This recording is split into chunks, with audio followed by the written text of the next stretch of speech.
त्यो पहिलो चीज हो। तपाईसँग अलिकति ज्ञान हुन जरुरी छ। त्यो ज्ञान भएन भने हुँदैन। अब मानौ हामी किताब पढ्न सक्दैनौं भने त्यसका विकल्पहरू धेरै छन्। हामी अहिले युट्युबबाट हामी चाहिँ लिडरसँग टक तपाईको चाहिँ टेबल टक गरेर त्यसको तपाईको चाहिँ क्वेशनहरू गरेर त्यसबाट पनि हामी आफ्नो ज्ञानलाई चाहिँ हामीले अपग्रेड गर्न सक्छौं। त्यसपछि मुख्य हो हाम्रो पर्सनालिटीलाई चाहिँ सधैँभरि बेस्ट बनाउने। तपाई हामी अनेस्ट हुनुपर्छ, इमानदार हुनुपर्छ। यदि इमानदार भइएन भने पनि हामी जति ठुलो लिडर भए पनि त्यसले हाम्रो लाइफमा चाहिँ बहुत ठुलो दुर्घटना निम्ति आउने हो। त्यही भएर तपाई कुनै पनि प्रोफेसनमा काम गर्दा फर्स्टमा तपाई भित्र इमानदारिता हुन अति जरुरत छ। बी अनेस्ट भन्छ।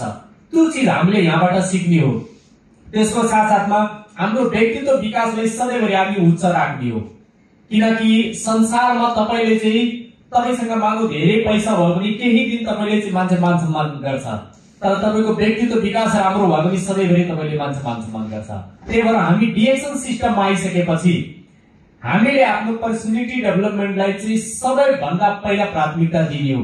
तपाईमा बाटो हिँड्दै गर्दा तपाईको गोजामा कति पैसा छ भनेर कसैले सोध्दैन, तर तपाईको हुलिया, तपाईको बिहेव, तपाईको कुरो गर्ने तरिका, तपाईको हिँड्ने खाने तरिकाहरू त्यो चीजलाई चाहिँ मान्छेले वाच गरेको हुन्छ र त्यसले नै तपाईले चाहिँ तपाईको जीवनमा अगाडि बढ्नको लागि मद्दत गर्छ।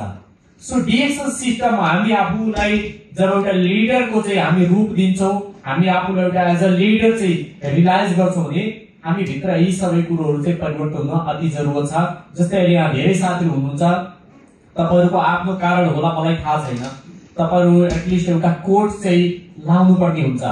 मोतीलाल मिश्रा सरले अलरेडी ग्रुपमा म्यासेज पनि गर्नु भएको थियो। यो कुरोलाई हजुरले माइन्ड नगर्दिनु होला कि मैले उठाएँ भनेर, तर यो जरुरी छ। मैले अघि नै प्रोग्राम सुरु हुनुभन्दा पहिला पनि मैले भने रुल्स र डिसिप्लिन यदि हामी तपाई भित्र भएन भने हामी जिन्दगीमा सफल हुन बहुत गाह्रो छ।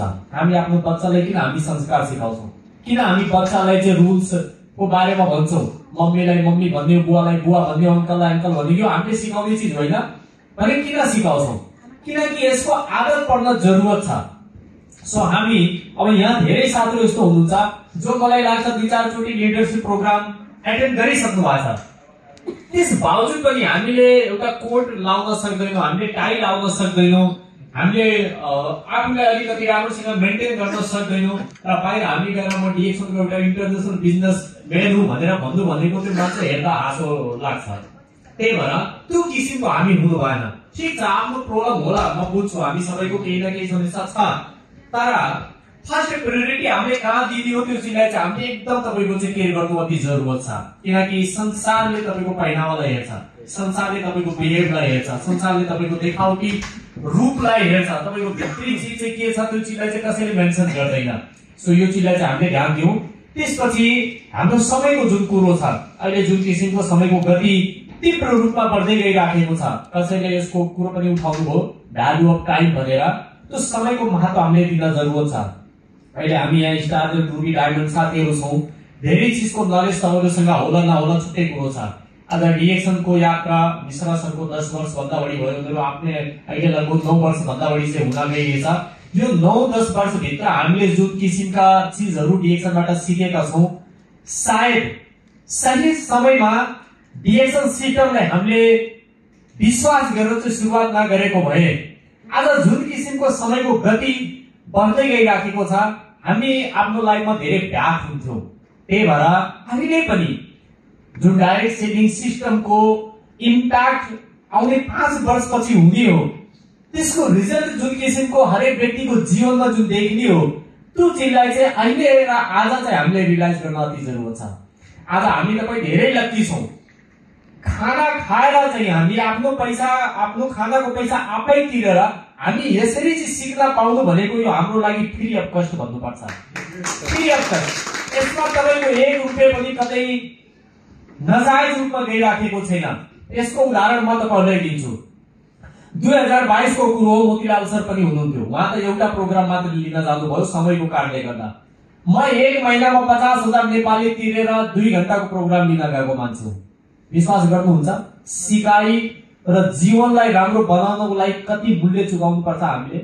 अहिले हामी धेरै साथीहरु कहिले हाम्रो ड्युटीको समस्या हुन्छ, कहिले हाम्रो कम्पनीको समस्या हुन्छ, कहिले हाम्रो सेलेरीको समस्या हुन्छ, कहिले अन्य केही समस्या होला, कहिले घरमा केही भइहाल्छ। हामीसँग थुप्रो एक्सक्युजहरू आउँछन् जसले हाम्रो सफलतामा बाधा पुर्याउँछन्। तर ती सबै चिज जबसम्म हामीले फेस गरेर अगाडि बढ्न सक्दैनौँ तबसम्म हामी सफल हुन सक्दैनौँ। सिक्नको लागि मात्रै मैले 1 महिनाभित्र 50,000 रुपियाँ नेपालमा बसेर पनि, त्यो पनि होइन कि म कतार थिएँ र पैसा टन्दै थियो, नेपालमा बसेर मैले 1 महिना 50,000 खर्च गरेर 2 घण्टाको प्रोग्राम लिन काठमाडौँ आएको मान्छे हो। मलाई यसको चाहिँ रिजन थाहा थियो कि व्यक्तिले जबसम्म आफ्नो जिन्दगीलाई बेस्ट बनाउन ऊ आफै इन्भेस्ट गर्दैन तबसम्म ऊ सफल हुन सक्दैन। इन्भेस्ट गर्न बहुत जरुरत छ। मैले यसको एउटा अझै इक्जाम्पल दिन्छु। आज हामी धेरै लक्की छौं कि हामी कम पढे लेखेको भए पनि, हामी धेरै पढे लेखेको भए पनि, हामी एभरेजको भए पनि, हाम्रो जुनसुकै प्रोफेसन भए पनि, जति राम्रो चिज जागिर भए पनि या व्हाट एभर, आज हामी डिएक्सनसँग जोड्न पाएको छौँ। हाम्रो प्राउड मोमेन्ट हो। यो भनेको चाहिँ हाम्रो लागि गर्वको कुरो हो। आज हामी बिना ठूलो लगानीको, मानौ तपाईको 100 रुपैयाँ मेन्टेन गर्दै हुनुहुन्छ भने अराउन्ड 350 रियाल तपाईँ इन्भेस्ट गर्दै हुनुहुन्छ। त्यो इन्भेस्ट बराबरको तपाईसँग प्रोडक्ट गइरहेछ, राइट? भने त्यो एक प्रकारको इन्भेस्ट पनि होइन। इन्भेस्ट भनेको त कस्तो भने तपाईँ चाहिँ इनपुट गर्ने हो, आउटपुटको ग्यारेन्टी नहुने हो, त्यसलाई हामीले इन्भेस्ट भन्छौँ। यो भनेको त हाम्रो जरुरतका चिजलाई चाहिँ हामीले बदलेका हौं। आज यसरी इजिली तरिकाले हामी डिएक्सन गर्ने अवसर पाएका छौँ। बाहिरको संसारको बारेमा मैले थोरै तपाईँलाई भन्छु, भिडियो नबनाउनु होला, यो फ्यामिली र सेक्रेटको कुरो हो।